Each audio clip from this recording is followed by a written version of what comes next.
Jésus reprit donc la parole et leur dit, en vérité, je vous l'ai dit, le Fils ne peut rien faire de lui-même. Il ne fait que ce qu'il voit faire au Père. Et tout ce que le Père fait, le Fils aussi le fait pareillement. Car le Père aime le Fils et lui montre tout ce qu'il fait. Et il lui montrera des œuvres plus grandes que celles-ci, afin que vous soyez dans l'étonnement.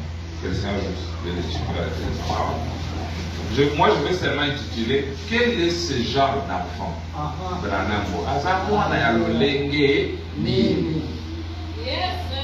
C'est quel genre d'enfant? Parce que nous, aujourd'hui, les gens nous blâment, comme l'autre a dit, Akon. Pourquoi on fête cet anniversaire? Non, ce n'est pas un événement ordinaire. C'est un événement extraordinaire parce que depuis même le jour-là, ce n'est pas nous qui avons réagi en premier de cette manière un peu bizarre. Frère Branham raconte dans la brochure que vous avez lue les premières expériences. Frère Branham dit que quand Frère Branham est né, on peut prendre le paragraphe 12, les montagnards sont descendus, les veillards là, des superstitieux. Ils ont pleuré, ils ont dit non. On ne sait pas quel genre d'enfant va être celui-là. Il y a une lumière mystique qui le suit. Il dit ceci, eh bien, paragraphe 12. Ma mère et mon père m'ont raconté, eh bien, mon père était un bûcheron dans les bois. Ma mère et mon père s'étaient mariés quand ma mère avait 14 ans et mon papa 18 ans. Je suis né quand ma mère avait 15 ans. Juste un enfant et il y a un enfant. C'était tout. À ma naissance, je pesais 2 kilos. Un petit enfant. J'habitais une petite cabane en rondin. La photo qui est accrochée chez moi à la maison aujourd'hui, c'est un homme qui l'a peinte pour moi. Je pense Yakaban, pas celle-ci plutôt. En Californie, d'une petite cabane en rondin. Et là-dedans, dans cette petite cabane en rondin, ce matin-là, 6 avril, je prends tout ce que vous avez dit là, 6 avril, quand la sage-femme a ouvert la fenêtre, afin que la lumière puisse éclairer, pour montrer, pour permettre à maman et à papa de voir à quoi je ressemblais, quand ils ont regardé dans... Une lumière est entrée là par la fenêtre, en tourbillonnant, elle avait la taille d'un oreiller. Elle a tournoyé là où j'étais. Elle s'est dirigée vers le lit. Beaucoup de montagnards se tenaient là. Ils ont pleuré. Amen. Les membres de ma famille avant moi étaient catholiques. Je suis irlandais de 2 côtés. Et alors ils étaient... Les membres de ma famille, pas mon père et ma mère, car eux, c'était neuf de l'église. Et alors, ils ne savaient pas ce qui était arrivé. En effet, attention, je mettrai le groupe blanc parce qu'il va faire la prise d'air. Alors, c'était énervé. Alors, ils ne savaient pas ce qui était arrivé. En effet, vous savez comment les montagnards sont superstitieux. Ils ont dit, cet enfant-là qui est né là sur la colline, vous savez, une lumière est apparue là dans une pièce. Nous nous demandons quel genre d'enfant ce sera. Vous voyez? Il naîtra quelque part. Il y aura telle et telle chose. Vous savez comment sont les montagnards? Très bien. Quel genre d'enfant il va être? Qu'est-ce qu'il est? Qu'est-ce que nous n'avons pas vu? Personne ne peut douter, même dans le monde charnel, même dans le monde ecclésiastique, même chez ceux-là qui ne croient pas le message, ils savent que Branham Azalaki Muntumukwa. C'est un homme qu'on ne pouvait pas comprendre. Branham, c'est un homme qui vivait dans 2 mondes différents à cause de la colonne de feu. Frère Branham dit que la colonne de feu, c'est la plénitude, c'est l'attribut de la plénitude. Et il dit, je voyais, vous l'avez dit, je voyais cela dans mon cœur depuis l'an 33. Pour faire quoi? Pour manifester le Messie. Pour manifester les quoi? Vous avez dit, les œuvres de Christ pour que nous puissions voir la résurrection du Seigneur Jésus. C'est un homme qui pouvait être ici et là-bas au même moment. Frère Branham dit que quand le Seigneur Jésus parlait, tantôt c'était Jésus qui parlait, tantôt c'était le Père. Il fallait maintenant savoir les distinguer. Qui disait, détruisez ce temple, dans 3 jours je vais le relever? C'est le Père. C'est vrai que le Père leur disait, détruisez ce corps. Moi, l'intérieur, l'esprit, je vais ressusciter ce corps. Maintenant, qui disait, mon père, pourquoi m'as-tu abandonné? C'est le Fils, le corps. Et Frère Branham dit que la même chose est revenue au temps de la fin. Quand vous regardez Frère Branham, vous devez être un sondeur des Écritures pour. Mais tu vas quand même aller passer au côté.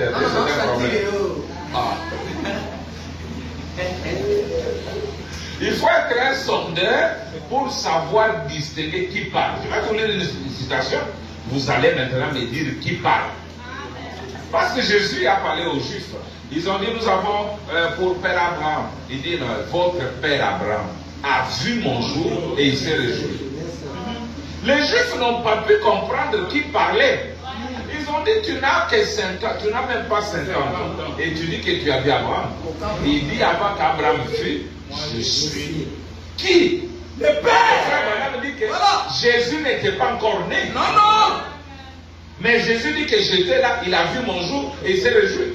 C'était le Père qui habitait, c'est la divinité. La même qui a parlé avant, la même qui a parlé au temps de Jésus, la même qui a parlé aujourd'hui, elle ne change pas.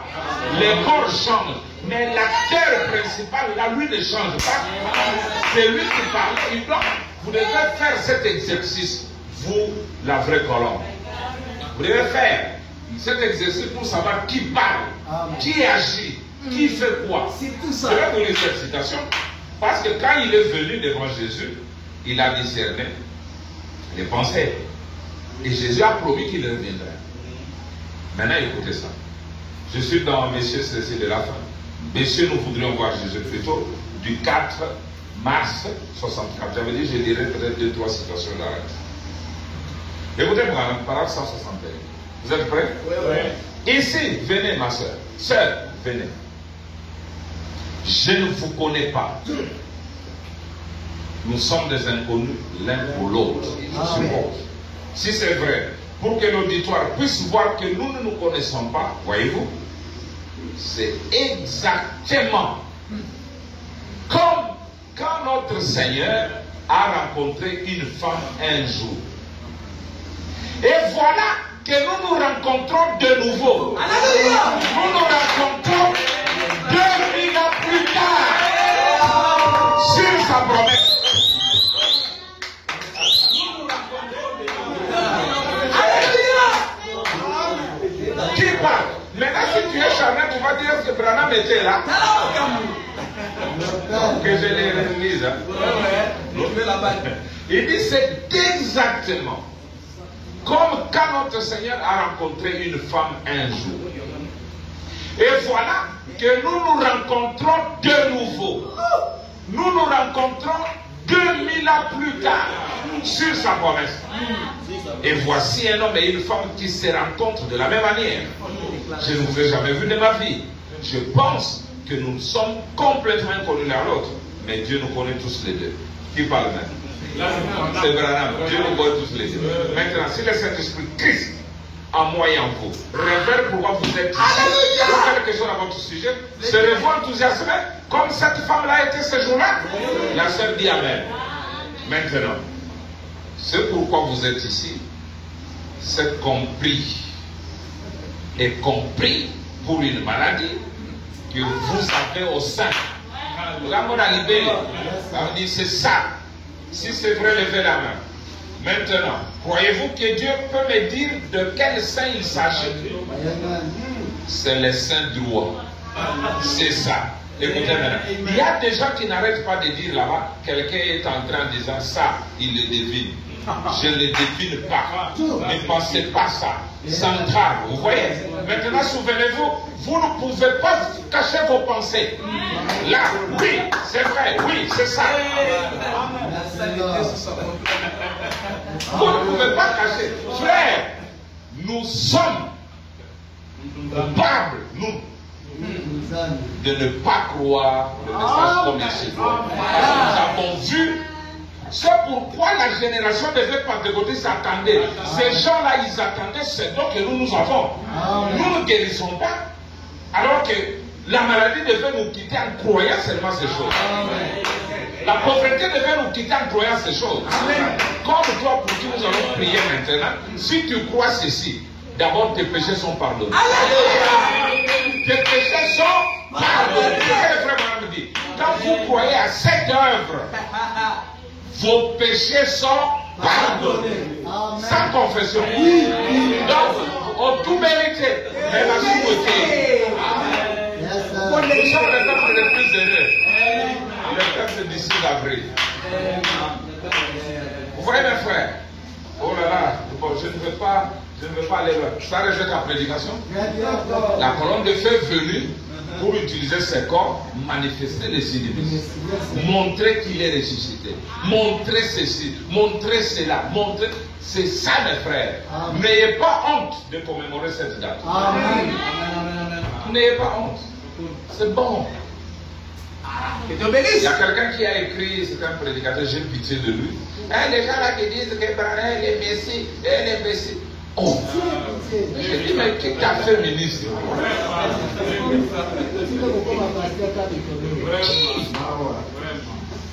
Qui t'a fait ministre? Donc nous les nations, nous n'avons pas de Messie. Ce que les Juifs ont fait à leur Messie, l'Église les fait aussi à son Messie. Tout droit. Le Messie, d'autres ont dit le Messie c'est la colonne de feu, c'est faux. La colonne de feu n'est pas le Messie. Alléluia. L'homme aussi n'est pas le Messie. Mais l'association de la colonne de feu et de l'homme, ça fait le Messie. Frère Branham n'est pas un prophète. Frère Branham est plus qu'un prophète. Qu'est-ce que vous allez voir? Un homme agité par les vents, des roseaux? Non. Plus qu'un prophète. Frère Branham me dit que si c'était là le signe pour reconnaître le Messie, c'est encore le signe. Et quand tu vois le signe, tu vas poser des questions stupides. Je vous avais donné ce sujet, non? Stupid questions. Tu as vu les signes? Tu es le Messie. Ils te disent quoi? Non.